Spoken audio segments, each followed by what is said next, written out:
Good morning.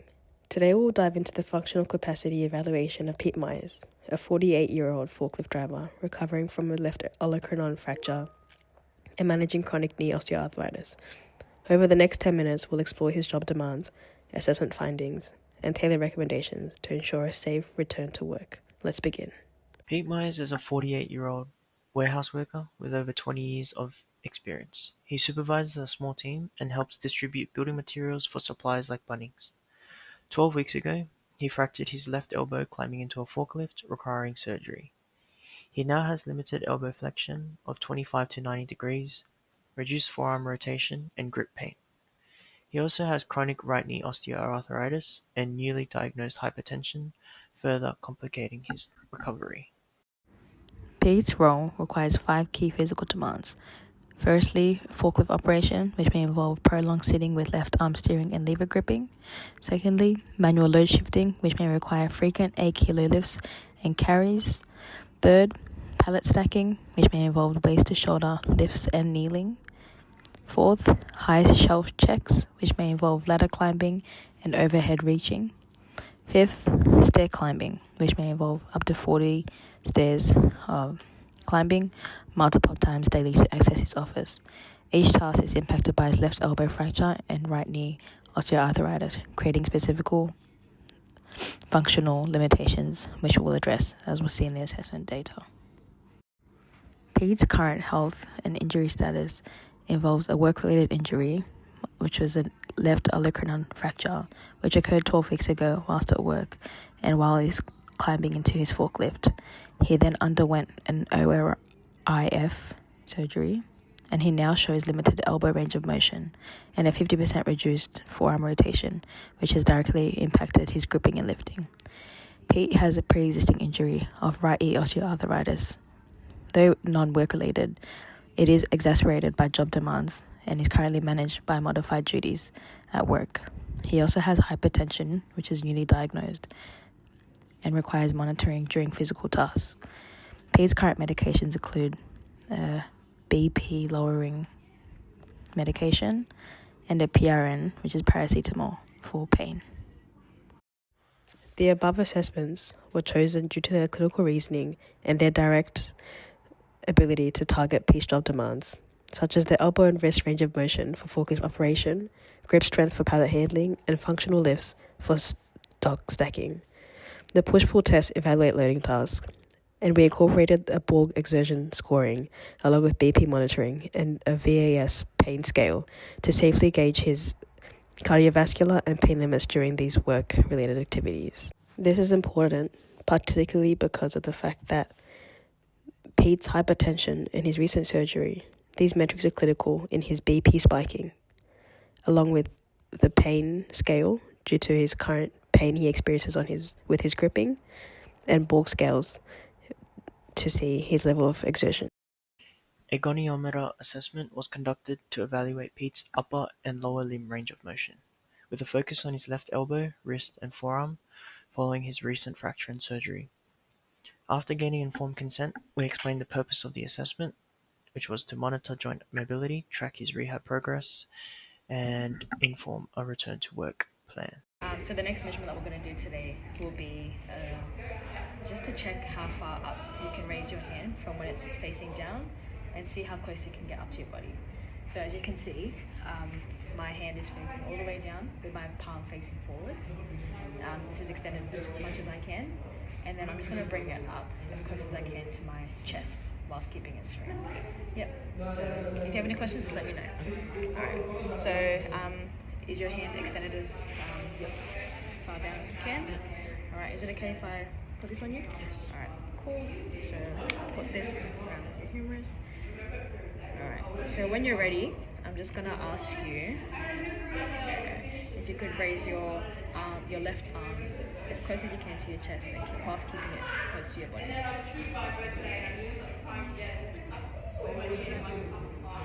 Alright, thank you very much. We measured Pete's wrist pronation, firstly by receiving consent from Pete, then aligning the goniometer with Pete's ulnar styloid while he rotated his forearm from palm up to palm down. His left side showed significant restriction, with just 0 to 45 degrees of movement compared to 0 to 85 on his right hand. This 50% loss directly impacts essential tasks such as turning pallet jacks or using screwdrivers, functioning of forklifts, and also forcing unsafe compensation through his right arm. Given these findings, we'll need to modify tools, workflow to protect his recovering of his left side. Yeah, now we're going to measure your ability to move your wrist. So I'll get you to have your elbow close to your chest, tucked in, and in a relaxed position, just like I'm doing right now. Yep. And in a second, I'll get you to turn your palm so it's facing towards the table as far as you can. Okay. Yep. So when you're ready, yep. Good. And this Yep. To assess Pete's grip strength, we used the dynamometer.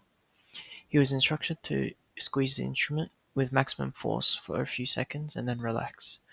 This test was repeated 3 times within 30 seconds rest between each trial to reduce fatigue and ensure consistency.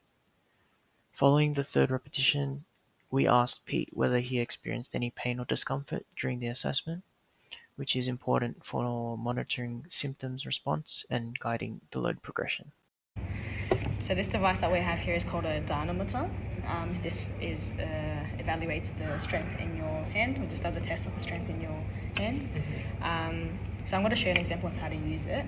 But before we start, I have an understanding that your grip in your left arm it may be a bit painful at times. Yep. So during this exercise, we will be testing both your left and your right hands. But I don't want you to overexert yourself, as I know that it may cause you pain and further injuries thereafter. Yep. So we'll just do this test and just be cautious of that pain in your left hand. Sorry. So have your arm in around a right angle, around this, or just like laying on the table. Yep. Tuck it into the side of your body, and then we'll hold this device upright like this, and then I just want you to squeeze with your hand slowly and gently. And then release once you've squeezed. Okay? So like I said, we'll do this test with both your hands. So we'll start off with your right hand initially. So when you're ready, so just put your arm on the table, just around the right angle. Just tuck it into the side of your body a little bit, and then hold this device exactly upright, just like that. And then just squeeze gently, but also as hard as you can, and release. Perfect. How are you feeling with that? That was okay. Yeah? Yeah. Would you like to move on to your left arm, or Yep. you want to take it back? Okay. So just similar way, on a right angle to the table, and then tuck it into your body. Yep. Yep. And then you're ready. So just squeeze and then release when you. Yep. All right. So how are you feeling with that left arm just right now? Yeah, that was okay. Yeah. So on that scale that we discussed earlier, the Borg scale, where would you situate yourself on this scale? I'd say that was a 14. A 14. Okay. Thank you very much. A waist-to-shoulder height lifting assessment was conducted to evaluate Pete's functional capacity for mid-range lifting, a common task in his warehouse role. The test was completed incrementally, beginning with a light load and gradually increasing as tolerated. Pete was monitored for safe lifting mechanics, compensatory movements, and any signs of discomfort.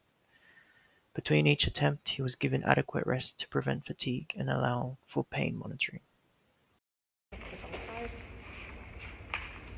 So the next part of what we're doing today will be a test of how well you're able to carry and lift things. So I know at your job that one of the tasks you have to do is lifting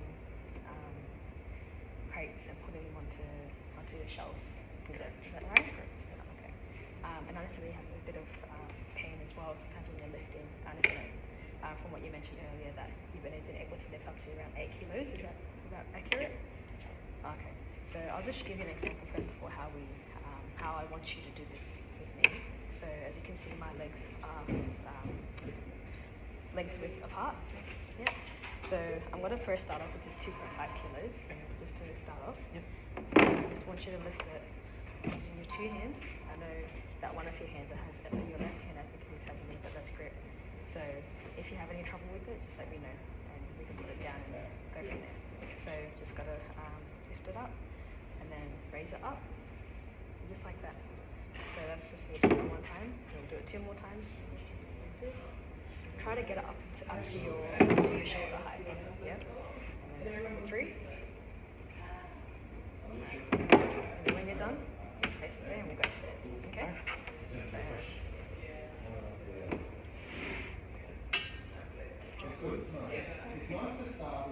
1. Doing well. 2. Yep. It's 2. Alright, that's 3. Alright. Looks good. Thank you. So how are you? How are you feeling this afternoon? Feels good. Yeah. I have a little bit of sensation on left elbow. In your left. A push and pull assessment was conducted to simulate common workplace demands. The test was completed in 3 stages, beginning with a light load and gradually increasing as tolerated. Rest was provided between each trial, and Pete was asked to report on any pain and discomfort. So we will be testing your pushing and pulling strength using this contraption here. It's at a waist height, which is going to be where you will be pushing and pulling mostly at work. We are going to be starting at lower weight and will gradually increase depending on how you feel. Yep. Okay. I'll give you a demonstration now on what I want you to do during the assessment. So, the first thing is standing here. Elbows tucked into the side at 90 degrees. And we're going to push to that point on the ground. Alright, so I'll begin. Just like that. Yep. As you saw throughout the process, I'm trying to keep my upper body positioned upright and pushing with my arms. Yep.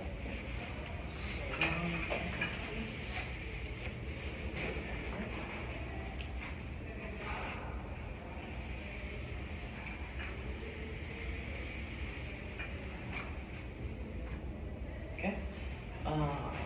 That was good. How did that feel for you? Yeah, it felt okay. I felt like it took a bit of energy out of me, but I felt okay. On the scale that we talked about before, the Borg scale of your exertion, how did you feel? I think I'll put it around 14. Okay. Around 14. Yeah. Okay. Yeah. Pete's testing exposed 3 dangerous thresholds regarding his cardiovascular safety. Firstly, his BP spiked from 140 out of 90 to 150 out of 92 post-exertion, showing a hypertensive risk during a 10-hour shift. His Borg scores consistently hit 10 to 17 out of 20, showing unsustainable effort. His VAS pain was above or equal to 5 out of 10 during lifts and pushes, signaling a re-injury risk. And most critically, his 7.5 kilo lift limit with elbow pain and a 10 kg maximum push with knee instability, which falls below his job's 8 to 15 kilogram demands. Together, these thresholds are below his job demands and requiring immediate modifications to prevent crisis. Thank you for your attention today. This case highlights how critical it is to balance recovery with workplace demands. Are there any aspects you'd like to explore further? We're happy to discuss specifics, whether about Pete's rehab plan, job modifications, or the data behind our recommendations.